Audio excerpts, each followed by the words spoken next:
Well, I'm here. He just went to take a load to the buyer. You'll notice the bin. See, there's two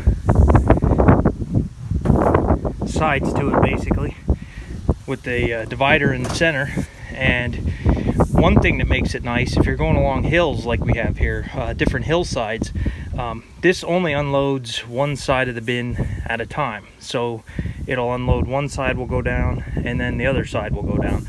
So if you have to go along a hard hillside with the machine, you can let the corn in the upper side of the bin if you do it right. It's a trick that we've done many times, and it's worked out pretty good. At least it makes you feel better anyway. Has these nice bin extensions, and these are pretty tall. I mean, they're knee high or better. So I don't know the bushel capacity. And we got a light right in the corner of the bin there. This should be, I can get the corn out of the way.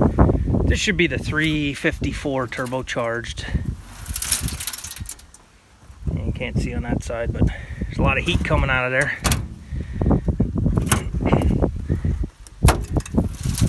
Yep, there it is. Perkins AT6 354 Perkins. So it's pretty dirty in there, but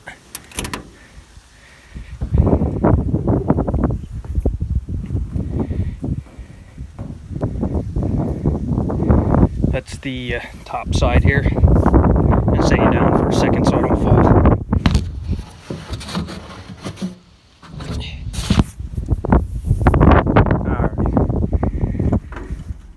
And we go inside the cab here. Oh, another 39.43. So it's not terrible. I know, like 4,500 hours for me anyway is kind of the cutoff of the maximum amount of hours. Has a nice headliner. You have all your dummy lights up there. You have your digital cylinder stuff. Your cylinder speed, your beater RPM, engine RPM, and combine speed, which is nice. The 750 didn't have that. You got your fuel gauge up there. The 750 didn't have a digital fuel gauge, in mine anyway. Water temperature, volts. So you're kind of crammed in the cab. There's no buddy seat or anything like that. But one trick that most Massey owners will tell you, and that I've done many times, is a lot of the combines where you sit in the center, you have a hard time seeing the back up.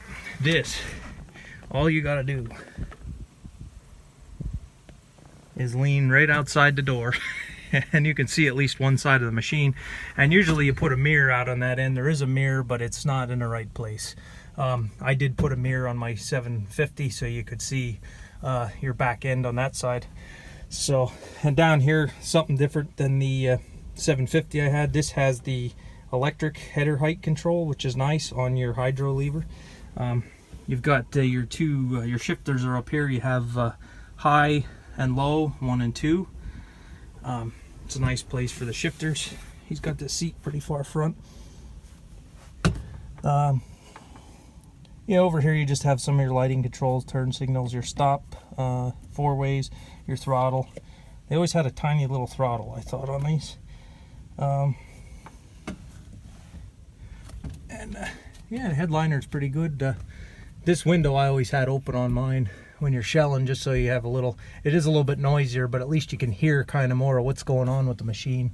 Now you have the drone from that straight pipe. I don't know if they had mufflers on these. Everyone I've seen hasn't had one, so I don't know if that was an option. So, and then down here you have your controls for your unloading auger.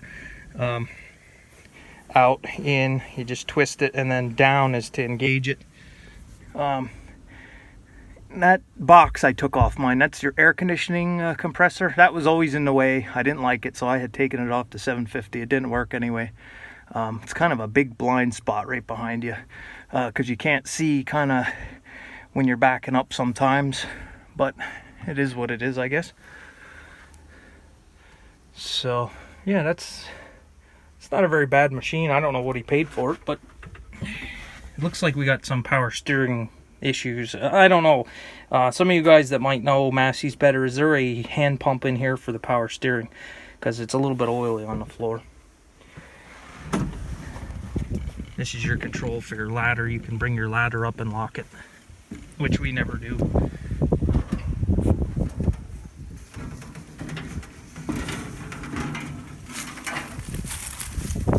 Yeah, and on the 750, one of the major differences, you had a fuel gauge right there that was on the tank that you had to check when you were outside the machine. This looks like it's got a auxiliary filter or pump there, something. Yeah, he still has the feet down. I told him about it, but. And then for hooking up your header, it's pretty simple on the Masseys. It's just you have pins on the feeder house, two heavy duty pins, and then this here is like a hook, and you go into it and you have this pin here which is coming out on them. This actually locks the safety latch over the pin, and then there's a latch on the bottom. It's just more or less an over center type of deal, and then your drives are these blocks. These blocks slide over the shaft.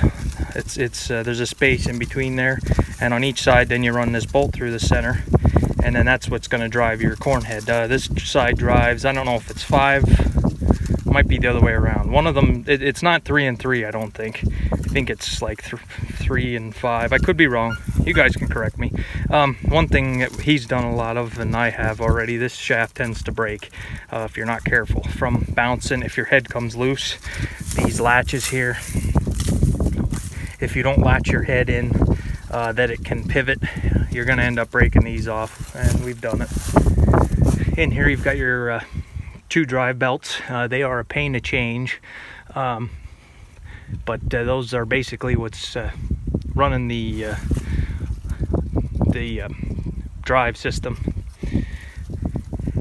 And I have to say, these cylinders look pretty small. There's only 2 of them to lift the header. They look smaller than, maybe not.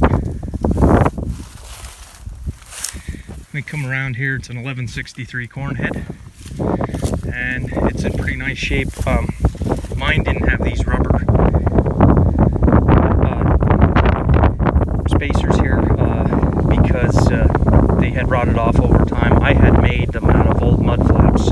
I think you could order these. I don't know how much they were, but I had just had one good one and traced it and put them back in. That really saves the corn from, if the corn doesn't go where it's supposed to go and it lands up here, a lot of times it would just slide right on out. So these here kind of help. If it's up here and you're bouncing, these here kind of direct it and we'll take it back up in. So they were worthwhile to put on. So it doesn't look like too bad of a head. You can see the burr cucumber. He has a problem with that. Oh, and there's a nasty. Okay, this has chains instead of the rubber rollers for the feeder house. This is the chain feeder. Looks like it got hit or something. And we walk around.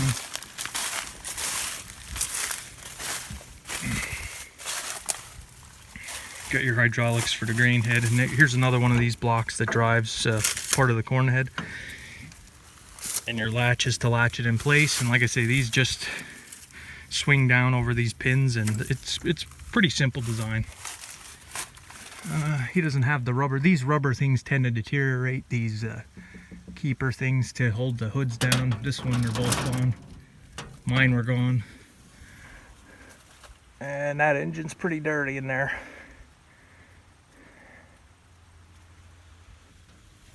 And it always seems like these leak right in this area. There's always oil caked in this area on a lot of them that I see for sale.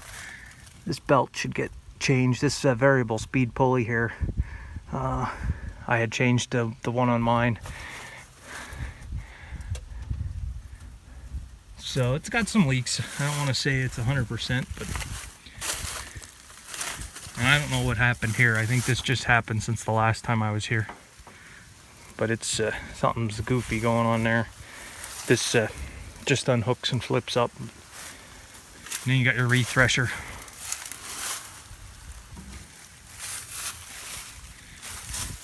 Got pretty nice tires on the back. I like them tires. And we do have a straw chopper. And the one year the belt came off on him, I guess.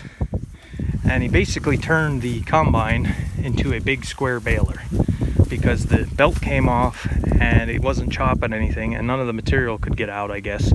Or it blocked up, and this whole thing was packed, filled with corn fodder. So I told him he was just saving an operation, he was baling it. So